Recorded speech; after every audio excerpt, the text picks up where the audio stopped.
Assalamu alaikum. Walaikum assalam. How are you? Alhamdulillah, you? I Yes, just, fine, thank you. How are you, okay. Amanda? There Oh, she is. Hello. Yeah.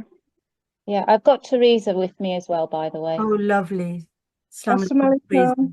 Assalamu alaikum. Lovely to hear from you as well. Oh, we've got Kenny and Sola. That's good. I like her. Assalamu alaikum. Walaikum assalam. So, Alex, we might as well start then if everyone's here. Okay, Assalamu alaikum. Walaikum salam. Um, Thank you for agreeing to do this talk, Sister Sidra. Ustaza Sidra Naeem is an alima qualified from Al-Huda International. She has studied the 99 names of Allah subhanahu wa ta'ala in detail. In this series, she will be focusing on the meanings, explanations, and ways of implementing Allah's attributes into our lives. The session will conclude with interactive questions and answers. Today, we will be continuing and focusing on two more of Allah's attributes, Al-Lateef and Al-Khabeer. Over to you. Thank you. Beautifully pronounced there, as usual. These names are actually more important than what we think, because what they do is they help us to understand Allah a little bit more on who he actually is, because we cannot see him. They also help us to pray to him, because we know of his magnificence and all the things that he can give to us. It actually makes us pray to him more. And especially after today's name, you will realize in a minute, it makes you love Allah more. So today I've got this wonderful love in my heart for Allah subhanahu wa ta'ala, more than the other names. And that will make me want to worship him more. It strengthens actually the connection between Allah and us, these names do.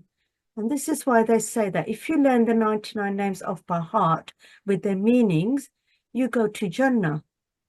And the reason why that is that if you know all his names and attributes, you are going to do everything perfectly.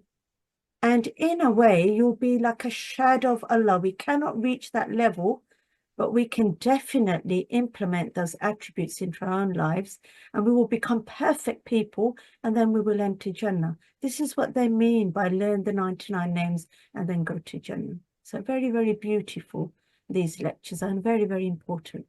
So let us now start. And what we're going to do is to focus on Al-Lateef first. Al-Lateef means the subtle one, the most gentle. And the name actually appears 7 times in the Quran. Al-Lateef refers to his infinite kindness and his complete knowledge, loving and caringness and compassionate. And it refers to the one who is the most knowledgeable of the most subtle details. His actions are so fine and subtle that they may be beyond our comprehension. He bestows gifts that are finely suited to the needs of his creation. He is extraordinarily gracious and understanding, and he guides us and treats us with a kindness without us perceiving it. And here is actually a verse of the Quran in which Al-Lateef is actually used. هو اللطيف الخبير. Shouldn't the one who created know his creation? And he is the most gentle to his slaves and well aware of everything. And did you know that the examples of Al-Lateef are actually around us? So he loves us so much. He gives us fruit, which is ripe, that we can then eat. Did you know, right down to our teeth, he gently swaps our baby teeth with permanent teeth so that it doesn't cause us pain. Imagine if we had to go to the dentist and he had to remove our baby teeth and then implement adult teeth. So Al-Lateef is subtle as well. He lets situations flow smoothly from one to another without us even knowing. Okay. Sometimes you may have a problem in your life, and all of a sudden a friend may give you some kind of advice, and it's amazing that advice is exactly what you needed. But did you know that that wasn't really the friend? It was actually Allah subtly sending you somebody for that advice and to bring you closer to Allah. Okay? And this is how amazing this actual word is. It's not just caring, it's comforting, it's sending you people who through him really show that they care. And it means the most kind, mild, affectionate, soothing, and bestowing kindness upon you. Okay? And also refined kindness, which you will find out in a minute, right down to our body parts that Allah makes for us. He's showing kindness for us. So he'll give us tears in our eyes, special tears he has made to comfort us and things like that. That's all about loving us. And the way our pupils go in and out to protect us from the light. That's Allah loving us. In the Quran, he also refers to the people of Israel as, oh, the children of Israel, with so much love, like he is the father and they are the children, and he's guiding them kindly guiding them. This is all love and affection. Okay? In the Quran, it also says, Allah is ever kind to his servants. He provides abundantly to whoever he wills, and he is the all-powerful, the Almighty. الله لطيف بعباده يرزق من يشاء وهو القوي العزيز. Okay, so now I'm going to put on a video, and that will give you a bit more of a summary on the name Al-Lateef. Lateef means to be kind, caring and compassionate. It also means to be elegant and to show attention to details. For example, if you have a look inside a mechanical watch, you will notice that the watchmaker has put so much attention to detail because they care a lot for it. First, they start with planning and how the watch should look and work. Then they choose the materials and finally put it together. They make sure every spring, every screw, every wheel and other parts are put in their exact place to create a unique movement of the parts. They go through so much effort, time and hardship, and they care so much for the details, even minute details. This would be Lateef. When we say Allah is Al-Lateef, it means he is extremely kind and extremely caring, with perfect attention to detail in a way which no human can comprehend.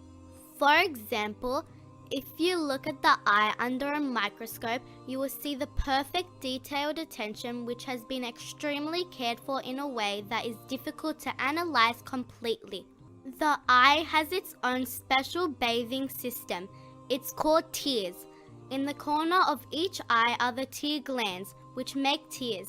Every time you blink your eye, a tiny bit of tear fluid comes out. It helps wash away germs, dust, or other particles that don't belong in your eye. There are many other parts in the eyes, very difficult to analyze or even describe. What about your brain? How it thinks, how it functions, how it analyzes, stores information, retrieves information, distinguishes and categorizes the information in about 60,000 times of a second, and does it constantly. This is the brain that made the mechanical watch, who gave the watchmaker's eyes to see and focus on those small parts, who gave them the hands to work with. Everything in creation has been cared for and is so detailed with precise attention that the human cannot comprehend its wisdom and structure. This is all cared for by Allah Al-Lateef. How should we live by this name? 1. Be kind and generous to others. Make a special effort to look out for the poor, orphans and the needy, but also make sure you are extremely kind and generous to your parents as well. 2. Look at the special care and perfect detailed attention in plants and in your surroundings. Reflect on them. Do you think they were created without a purpose? 3.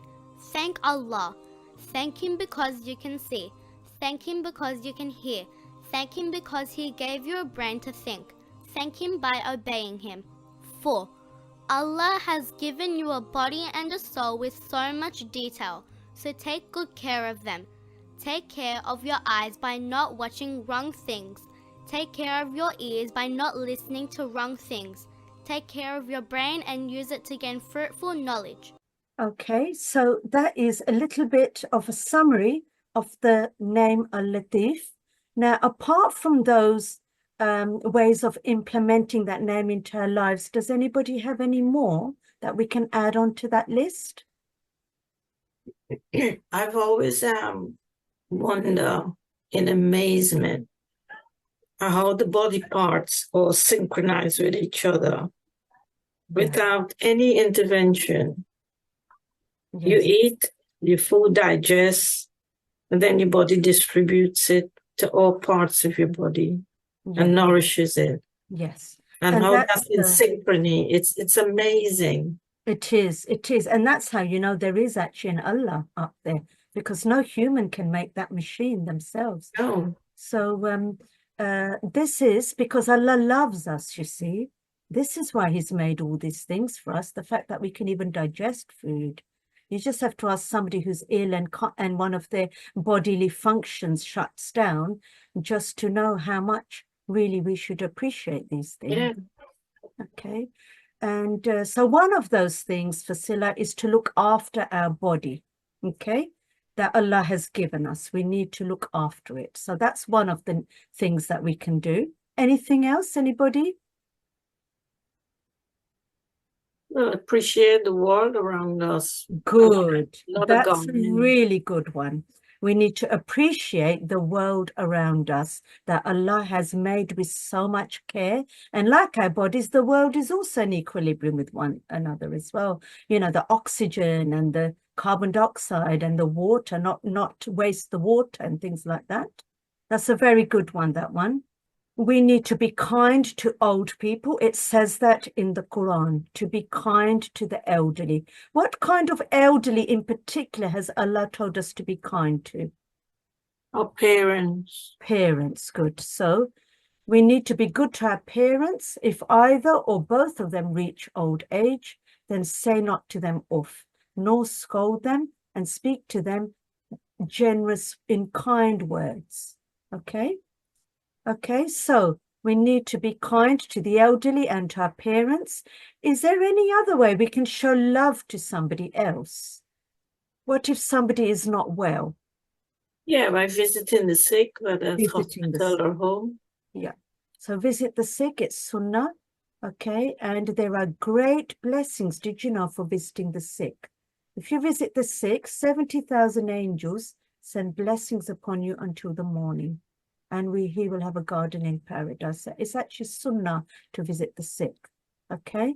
And that means even if it's a non-Muslim. One of my non-Muslim friends has got 4 days to live. I had a phone call from her son very recently and he said, look, your friend really wants to see you. You need to go and see her. She's in the hospice. She will only be around for approximately 4 days. She's non-Muslim.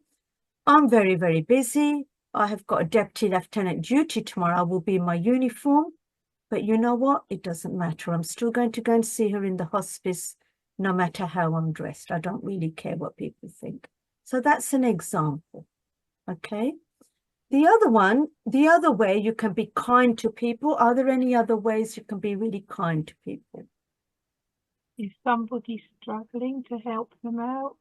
Yes, good. Well done. You're all doing really well today. To help them out of their problems, you have to be merciful to others if you want to be treated mercifully. So if you want to be treated with kindness by Allah, Al-Lateef, then you need to be kind to others. And you can do that by counseling or listening to other people's problems. And Prophet Muhammad, peace be upon him, said, whosoever removes someone's troubles in this world, Allah will remove his or her troubles on the day of judgment. Okay, right. Are there any other types of people that we need to be kind to? Orphans. Good. Orphans and Children. children, vulnerable children. So that's depicted in that picture as well. And what about the homeless? Okay, be Definitely. kind to the poor and the weak and the homeless. Okay, there are many, many hadiths telling us to be kind to the poor, to give them money, give them shelter, give them clothing, charity. What's zakah all about? To give money to the poor, isn't it? Okay, okay. There is another type of female person that we've been asked to be kind and take care of them. People with disabilities, the disabled. Yep, the disabled, but there's a female type of person in particular written in the Quran that we should look after them. Mother. We've done mothers, we've done parents. Widows. Who said widows? Oh, Koifala, me. Okay, Kain Sola said widows. That's the one I'm getting at. Widows and the divorced ladies. Okay, it says in particular that we should look after them. And if you're a male person, then you have to provide maintenance, especially if you are a mahram.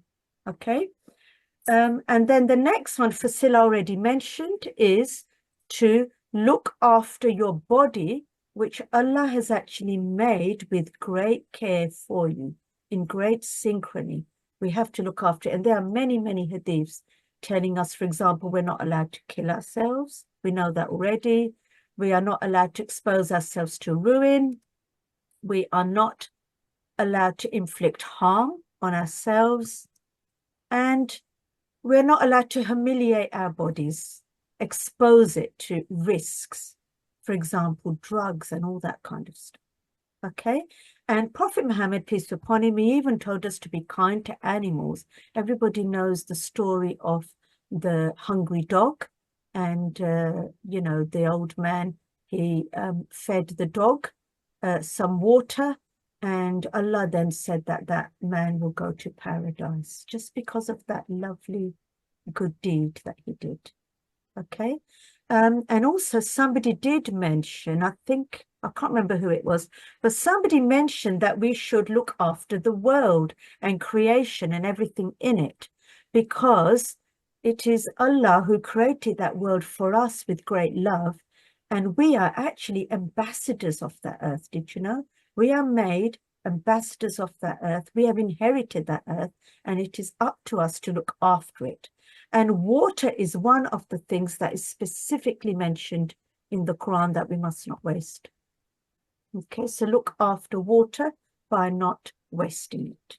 Okay, if we follow Prophet Muhammad, peace be upon him's example, then we cannot go wrong, because he has inspired us to care about our health, human rights, women's rights, the environment, animal welfare, charity, social justice, everything. Okay, the other one also somebody already mentioned is to pray to Allah, to thank him and be grateful for his kindness.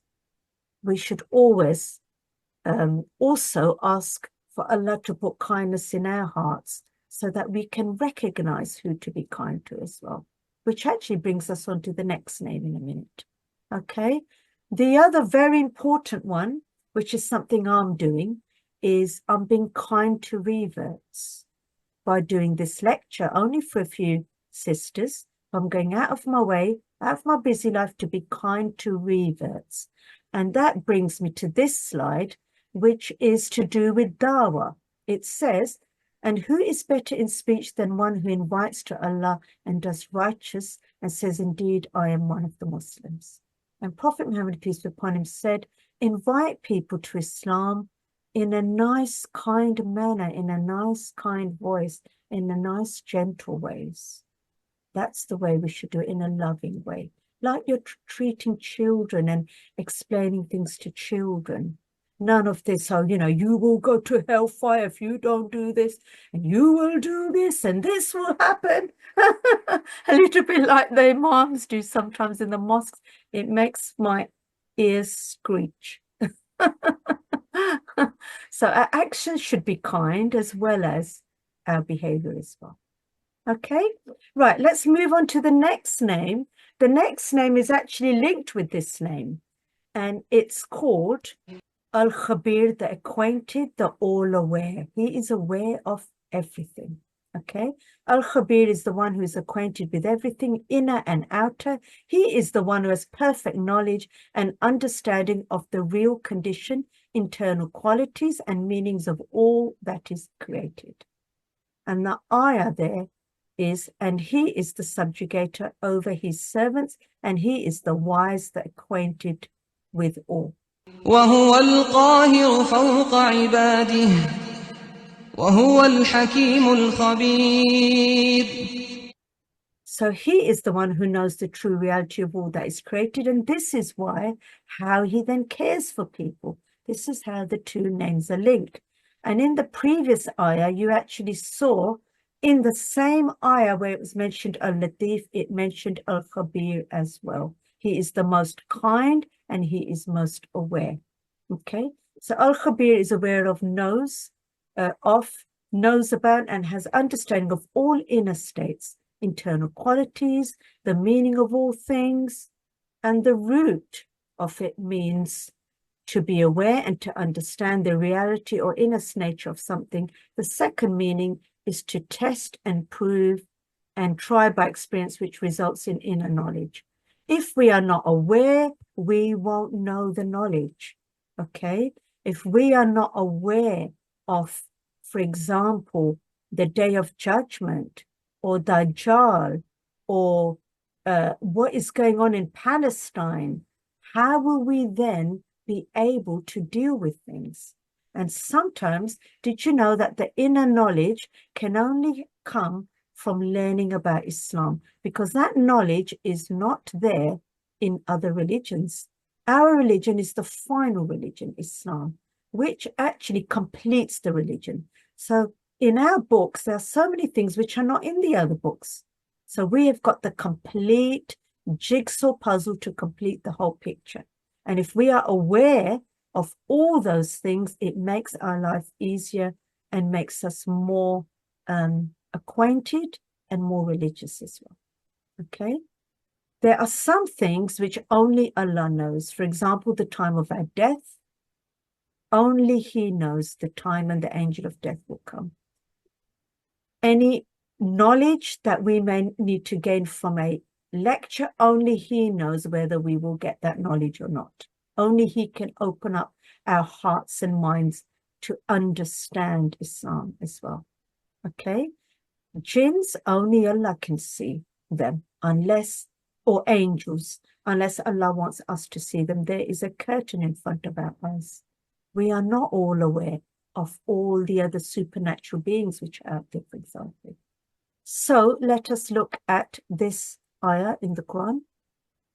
إن الله عنده علم الساعة وينزل الغيث ويعلم ما في الأرحام وما تدري نفس ماذا تكسب غدا وما تدري نفس بأي أرض تموت إن الله عليم خبير. So verily Allah, with Him alone is the knowledge of the hour. Only He knows when the hour is going to happen, the day of judgment. He sends down the rain and knows what is in the wombs. Only He knows. Sometimes you may have a CT scan and it tells you you're going to have a boy and a girl comes out. Okay? And only He knows when it's going to rain. How many times does the weather go wrong? The weather's saying it's going to rain and it never does. And then it says it's not going to rain and there's a thunderbolt in the sky. No person knows what he will earn tomorrow, and no person knows in what land he will die. Indeed, Allah is all-knowing, all-aware. And one of the biggest things in our religion is the belief in destiny, and that all good and bad is from Allah. So if we believe in destiny, we totally trust Allah then to be aware of what is going to happen and why. Okay? Is there anything else which only Allah is aware of? And with knowledge we can know about this. The life of this world is nothing but deception. Okay? Now, if we know about this, the reality of this world, we won't then go into worldly things, will we? Because we already know Allah has given us that knowledge and awareness that this life is of a world of deception. This is an example how Allah gives us awareness as well. Okay. The other one is about jinns. Okay. One of my friend has been possessed by a jinn. Okay.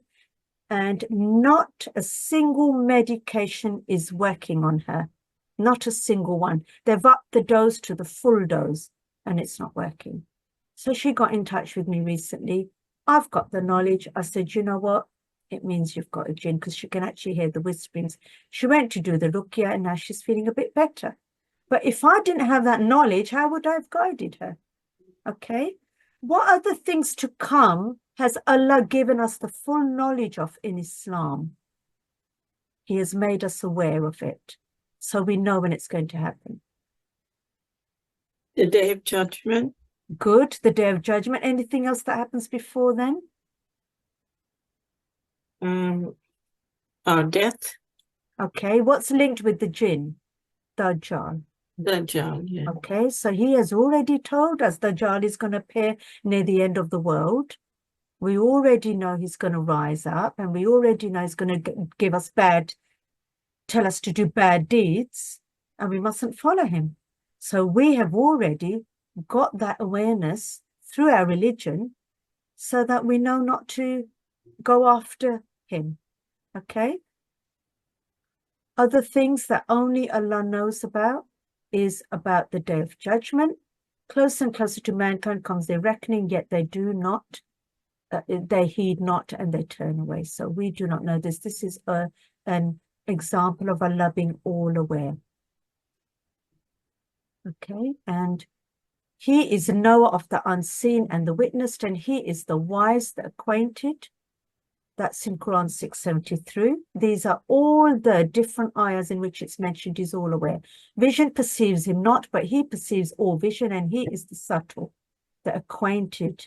Okay. There you go. Can you see the subtle, that word, Al-Lateef, is there with he perceives all vision.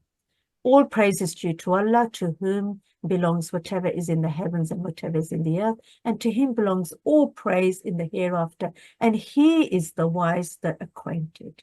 Okay? He is the one whose knowledge encompasses all that is outward and hidden. All things that occur have occurred and will occur of the affairs of the whole creation. There is nothing that is hidden from him. Okay, so this attribute, Khabeer, means all-encompassing knowledge. Let's now put the video on for a summary. A GP or a doctor knows a little bit about everything to do with your health. However, when the GP cannot help you any further, they refer you to an expert. If you had heart problems and they could not help you any further, they would refer you to a cardiologist. A cardiologist is an expert that cares for the heart and blood vessels. They become an expert at this field. This is what we call Khabeer, an expert. They know all there is to know about that field. They know all the ins and outs and are very well informed. But when Allah's knowledge is attributed to secrets and hidden matters, we refer to him as Al-Khabeer. In other words, he doesn't just have all the knowledge, he is the expert in all fields. A cardiologist studies for so long to become an expert in the heart.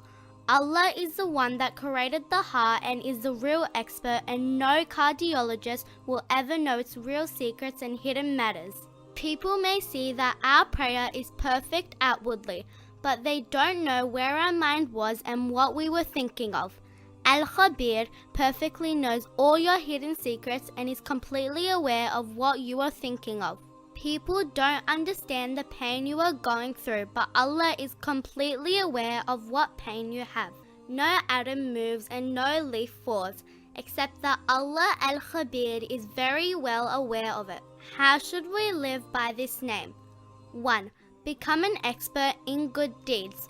Don't just pray and fast and go to Hajj because it's rewarding. Find out the real meaning of these practices so you can become closer to Allah. Become an expert in Islamic studies. Teach people the true message of Islam and benefit from the everlasting rewards. 2. Watch our thoughts and secrets. Allah is very well aware of what you hide and what you think. Always have positive thoughts and think well of others. This will purify our minds from error and Allah will open new doors for you. Okay, there are some things that happened recently that only Allah was aware about. We didn't know, for example, that coronavirus was coming our way. What a shock to the system that was. And we were baffled by why it was happening and what should we do. And, you know, only Allah was aware why it came, when it will go away. At one stage, we were trying to get a vaccine and we were just praying only to Allah that please take this away. So there's another example of only Allah knowing. Okay. Okay. Is there any ways we can implement this name in our lives? So the other one is that we need to pray to him to make us aware, especially of the knowledge. Pray to Allah to give us knowledge so that we are aware. And then we can live in the world more happily and understand things more. And also to put our trust in Allah as he is the all-aware. And we also need to be comforted by him because he is aware of all our problems and our worries. He's aware, he will take care of it. So we need to put trust in him. Okay. What should we do if we are aware of somebody's dirty secrets? We'll not share it. Good. No gossip. Good. No gossip. Okay.